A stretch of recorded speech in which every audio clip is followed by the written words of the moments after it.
Hello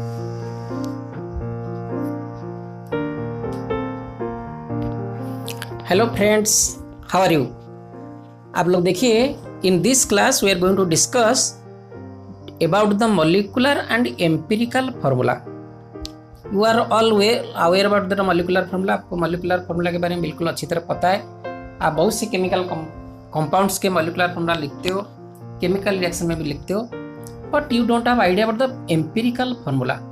तो ये empirical formula क्या है ना। अगर एम्पिरिकल फार्मूला हम डिस्कस करने से पहले we should know the literature meaning of empirical. Empirical formula का लिटरेटिव मीनिंग क्या है। Empirical means the value which is observed and which is based on the practical experimental value. समझ रहे हैं आप। तो रेदर देन लॉजिकल प्रूफ। तो यहाँ देखिए, अगर हम एक एग्जांपल ले रहे हैं, C6H12O6 ये क्या है, ग्लूकोज। और CH3COH ये क्या है, acetic acid. Because C6H12O6 represents the molecular formula for glucose. वो वैसे ही बॉन्ड हिसाब से ये हुए बना हुए और ये मॉलिक्यूलर फार्मूला वैसे ही हम लिखते हैं। CH3COH वही एसिटिक एसिड, इसका फार्मूला है molecular formula. The carbon, hydrogen and carbon and O and H are having the bond arrangement like this, है ना। अगर हम C6H12O6 को हम अगर देखिए, सब इसमें 6 है, इसमें 12, इसमें 6 और 2, अगर तीनों हम 6 में डिवाइड कर दें कितना होगा, CH2O। इससे 6 डिवाइड करें, इससे 6, इससे 6, तो कितना आ जाएगा, CH2O यानी C1H2O। तो इनमें रेशियो कितना आ जाएगा, 1:2:1। यहाँ में देखिए CH3COH, अगर हम इसको जोड़े, इसमें कितना C है, C2 है। हाइड्रोजन कितना है, 4 है। वो कितना है, 2 है। तो C2H4O2 को अगर हम 2 में डिवाइड करें तो कितना आ जाएगा, CH2O, यानी इसका भी 1:2:1। तो आप देखिए, दिस इज इंटरेस्टिंग। इसमें भी अगर कार्बन, हाइड्रोजन, ऑक्सीजन का real ratio, the observation ratio हम देखें तो कार्बन अगर 1 भाग है, H2 कितना, 2 भाग, और ऑक्सीजन कितना, 1 भाग। यानी कार्बन 1 भाग, हाइड्रोजन 2 भाग, ऑक्सीजन 1 भाग। वो क्या है, ग्लूकोज का फॉर्मूला है C6H12O6 रिप्रेजेंट करता है। आप समझिए इसको। और इधर क्या है, एसिटिक एसिड का भी वही 1:2:1, यानी कार्बन 1 और हाइड्रोजन 2 और ऑक्सीजन 1, लेकिन उसका फॉर्मूला C3COH। तो इसका मतलब क्या हुआ, अगर C6H12 हम लें, ग्लूकोज मॉलिक्यूल को लें, glucose molecule is made up of 1 part by carbon with 2 part by hydrogen और 1 part by oxygen at last. यानी इसी प्रोपोर्शन से, इस रेशियो से बने हुए हैं। आप समझ रहे हैं। अगर दूसरे ढंग से इसको देखें, we can tell that the empirical formula is the simplest और the lowest or the smallest ratio of the respective atoms or elements present inside that compound. The smallest ratio of the elements present inside the compound। देखिए, compound के कौन से atom थे या element थे, C था, hydrogen था, oxygen था। ये 6 भाग था, ये 12 भाग था, ये 6 भाग था। हमने इसको सबसे स्मॉलेस्ट रेशियो में कर दिया। स्मॉलेस्ट रेशियो क्या होगा, ये 1 भाग, ये 2 भाग, ये 1 भाग। इधर भी वही है, CH3COH, इसको हमने लिखा C2H4O2। अगर सिंपलेस्ट रेशियो या स्मॉलेस्ट रेशियो या लोएस्ट रेशियो करें कितना हो जाएगा, 1:2:1। तो empirical formula is nothing but, समझ रहे हैं आप, the smallest ratio of the respective atoms और elements present in one compound. समझ गए आप। तो ये हो गया एम्पिरिकल फॉर्मूला। तो हम ये 2 एग्जाम्पल से हम ये कन्फर्म हुए, empirical formula does not represent the actual number of atoms present inside that molecule or that compound। ये कितना नंबर एटम्स एक्चुअली है उस मॉलिक्यूल में, ये रिप्रेजेंट करता है, रिप्रेजेंट नहीं करता। कौन सा, एम्पिरिकल फॉर्मूला। जबकि molecular formula represents the actual number of atoms present inside that molecule. हम यहाँ लिख सकते हैं, empirical formula does not say about the actual number of atoms present in a compound of respective elements, उसमें जो जो elements है उनका कितना कितना एटम्स एक्चुअली है वो कंपाउंड में, it does not tell but it tells, ये कहता है। समझ रहे हैं आप? तो मॉलिक्यूलर फॉर्मूला क्या कहता है, कितने एक्चुअली उसमें एटम्स है, कौन सा एलिमेंट का कितना एटम्स है, तो molecular formula says but empirical formula does not से। तो हम यहाँ एक चीज लिख सकते हैं, देखेंगे अगर हम मॉलिक्यूलर फॉर्मूला लिखते हैं, molecular formula divide by empirical formula, ये क्या होगा, एक कांस्टेंट होगा, एक डिजिट होगा, दैट इज n। यहाँ देखिए यहाँ कितना है, अगर हम दूसरे को डिवाइड करें, इसका मॉलिक्यूलर फार्मूला और इसका एम्पिरिकल फार्मूला, तो कितना हो जाएगा यहाँ C6H6H12O6 divide by CH2O equal to कितना हो गया, आप बताइए मेरे को, दिस इज 6। आप समझ रहे हैं? और इधर कितना हो जाएगा, CH3COOH डिवाइड बाई CH2O, इधर कितना आ जाएगा 2। तो here n is equal to 6, here n is equal to 2। आप समझ गए? यानी if will divide molecular formula with empirical formula of any compound, that will give a number. आप समझ गए? तो ये होता है डिफरेंस। तो ये सवाल आता है बच्चे, अगर हम इसको पढ़ रहे हैं तो what is the essentiality to know about the empirical formula, क्यों जानना जरूरी है एम्पिरिकल फॉर्मूला? एक बार आप पढ़ते हो, अगर आप बात गए कहाँ पे, पूछा यार एम्पिरिकल फॉर्मूला का जरूरत क्या पड़ गया, हम तो मॉलिक्यूलर फॉर्मूला कर रहे थे, एम्पिरिकल फॉर्मूला का जरूरत क्या पड़ गया, आप बताइए क्या जरूरत पड़ेगा? ये जरूरत हुआ चाहे वो ग्लूकोज हो या चाहे एसिटिक एसिड हो, दोनों में अगर हम देखें, अगर हम उसमें से हिस्सा देखें, परसेंटेज देखें, या उसमें कॉम्पोजिशन का किसका कितना परसेंटेज है, तो we can easily find out for the empirical formula. यानी अगर हम ग्लूकोज को देखेंगे, एम्पिरिकल फॉर्मूला CH2O मीन्स उसका फॉर्मूला जो होना है कि मॉलिक्यूलर फॉर्मूला, उसमें अगर हम कंपोजिशन देखेंगे, एक कार्बन एटम, एक ऑक्सीजन एटम और 2 हाइड्रोजन एटम, ये उसका रेशियो होगा। यानी एक कार्बन के साथ एक ऑक्सीजन और 2 हाइड्रोजन जरूर मिला हुआ होगा, that is the percentage of composition. It is telling percentage of composition, यानी इसमें कार्बन 1 भाग है, इसमें 2 हाइड्रोजन 2 है और ऑक्सीजन 1 है। समझ गए? इधर भी वही एसिटिक एसिड का कुछ क्या भी कुछ भी मॉलिक्यूलर फॉर्मूला हो, लेकिन उसके अंदर अगर हम देखेंगे, कार्बन अगर 100 ग्राम है, कार्बन कितना होगा 1 भाग, ऑक्सीजन 2 भाग, एक भाग और हाइड्रोजन कितना 2 भाग। ये इसका हो गया क्या, एम्पिरिकल फॉर्मूला का यूजफुलनेस। समझ गए आप?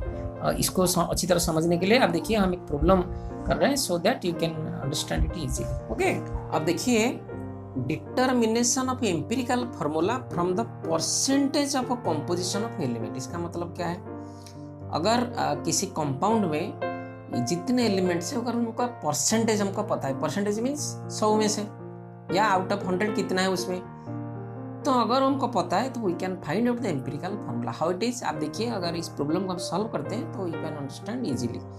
प्रॉब्लम क्या है, an organic compound contains carbon, hydrogen and oxygen. समझ गए आप? व्हेन 1.80 ग्राम ऑफ हीट, अगर 1.80 ग्राम हम लेंगे वही ऑर्गेनिक कंपाउंड का, इट अंडरगोज कंबुशन, और ये कंबुशन करता है, gives 2.64 gram of carbon dioxide and 1.0 gram of H2O। Find empirical formula of compound.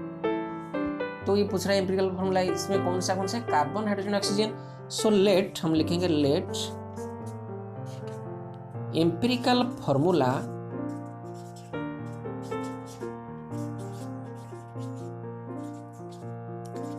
Of the compound carbon है, हाइड्रोजन है, ऑक्सीजन है। हम इसको X Y Z लेते हैं, ठीक है? आप समझ गए, X Y Z, CX HY OZ। तो we have to find the value of X, we have to find the value of Y and we have to find the value of Z। तो हम कैसे निकालेंगे? आप देखिए वो बोला है 1.80 ग्राम अंडरगोज, यानी अगर ये CX HY OZ ये जो है अंडरगोज कंबुशन, यानी किससे मिलता है, ऑक्सीजन के साथ रिएक्शन करता है। तो क्या क्या फॉर्म होता है, गिव्स 2.60 ग्राम ऑफ CO2 देता है और क्या देता है, H2 देता है। ये CO2 कितना देता है, 2.64 ग्राम, ये कितना देता है 1.08 ग्राम। क्वेश्चन तो यही है और क्या। कहता है अंडरगोज कंपोजिशन, जब वो ऑक्सीजन के साथ मिलता है तो देता है क्या है, CO2 देता है H2। CO2 कितना था, इतना, और ये कितना, ये कितना ग्राम है, अब देखिए 1.80 ग्राम। आप समझ गए, ये हो गया fundamental concept of the problem. अगर इसको हम समझ गए, इसको हमने लिख दिया, तो now we can go for the solution very easily. ठीक है, आप देखिए हमको क्या क्या चाहिए, CX CHY CaOZ। तो हम देखते हैं पहले ये CO2 में 2.64 में, इसमें ऑक्सीजन कितना हम देखते हैं पहले, ठीक है ना। अगर CO2 में ऑक्सीजन कितना है, तो ये जो कंपाउंड है 1.0 में कितना होगा हम निकाल सकते हैं। आप समझ रहे हैं, CO2 में अगर ऑक्सीजन कितना है तो 1.80 में ऑक्सीजन कितना होगा हम निकाल सकते हैं। या CO2 में कार्बन कितना है तो 1.0 में कार्बन कितना निकाल सकते हैं। और H2 में H कितना है हम निकाल सकते हैं। आप समझ गए, तीन चीजें हम निकाल सकते हैं। C कितना है 1.80 ग्राम में, H कितना है 1.0 ग्राम में, और वो कितना 1.0 ग्राम में अगर हम निकाल सकते हैं तो we can find out the CX HY OZ। यानी उनका परसेंटेज अगर हमें निकल गया तो परसेंट निकल जाने से हम उसको क्या करें, स्मॉलेस्ट रेशियो कर देंगे। परसेंटेज अगर 100 में से निकाल देंगे, ये कितने, अगर 2.64 ग्राम में कितना मतलब कार्बन है और 1.0 में कितना होगा, तो 100 में कितना, 100 में तो बैलेंस सारा समान हो जाएगा। ये कार्बन 100 में कितना है, ऑक्सीजन कितने 100 में है, हाइड्रोजन 100 में कितना है। ये 1.80 ग्राम दे रखा है ना। अगर हम करेंगे कार्बन 100 ग्राम में कितना है, ऑक्सीजन 100 ग्राम में कितना, हाइड्रोजन 100 ग्राम में कितना, तो क्या बराबर हो जाएगा, तो हो जाएगा। तो हम उसको परसेंटेज निकाल सकते हैं। आप देखिए अभी हम लिखते हैं, अभी देखिए इन CO2 कितना ग्राम है, ये हो गया। अगर हम उसका 1 मोल लेंगे तो कितना हो जाएगा, ये हो जाए 12, ये 32 कितना 44। तो इन CO2 ऑफ 44 ग्राम्स, कार्बन कितना है, कार्बन इज 12 ग्राम। समझ गए, CO2 अगर 44 ग्राम है, उनमें कार्बन कितना 12 ग्राम, तो CO2 कितना है। सो इन 2.64 ग्राम C कितना होगा, 12/44 इंटू 2.64। आप समझ रहे हैं, 12/44 इंटू 2.64, ये कितना हो जाएगा 0.72 ग्राम। आप समझ गए। अगर ये कार्बन डाइऑक्साइड का मॉलिक्यूलर मास कितना है, 44 है। 44 में कार्बन कितना है, 12 ग्राम है। तो हमको दे रखा कितना 2.64 ग्राम निकल रहा है, तो 2.64 में कितना निकलेगा 0.72 ग्राम। कौन सा होगा, कार्बन होगा। ये जो 0.72 ग्राम होगा, अगर हम इसको परसेंटेज निकालें किसके ना, इसके 1.0 में कितना है, तो हम लिखेंगे अगर सो इन 1.80 ग्राम ऑफ C6HYOZ कितना होगा, आप देखिए ना 0.72 डिवाइड बाई 1.80 इंटू 100। आप समझ रहे हैं ना, यानी 1.80 ग्राम में 0.72 ग्राम है, बिकॉज 1.80 ग्राम से ही निकला हुआ है। तो 1.80 ग्राम में कितना निकला 0.72 ग्राम।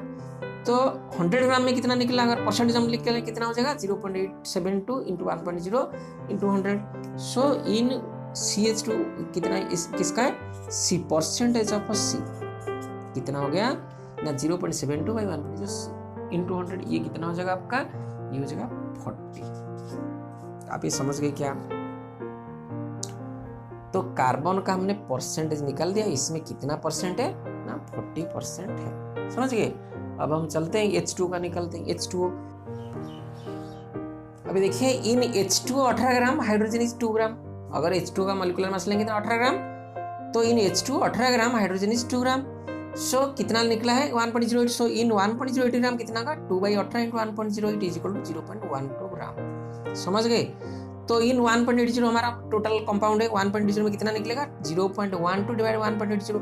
अगर हम परसेंटेज निकालेंगे तो कितना होगा 0.12 by 1.80 into 100 is equal to 6.66%। आप देख लीजिए, यहाँ हाइड्रोजन निकल गया 6.66% और ये निकल गया कौन सा, कार्बन निकल गया 40%। तो हमारा ऑक्सीजन अब कितना निकलेगा, हम कैसे कर सकते हैं ना 100 माइनस ये 40 प्लस 6.66%, तो कितना हो जाएगा ऑक्सीजन का हो जाएगा, ये कितना हो जाएगा 100 में से अगर इसको माइनस करेंगे तो 53.34% हो जाएगा।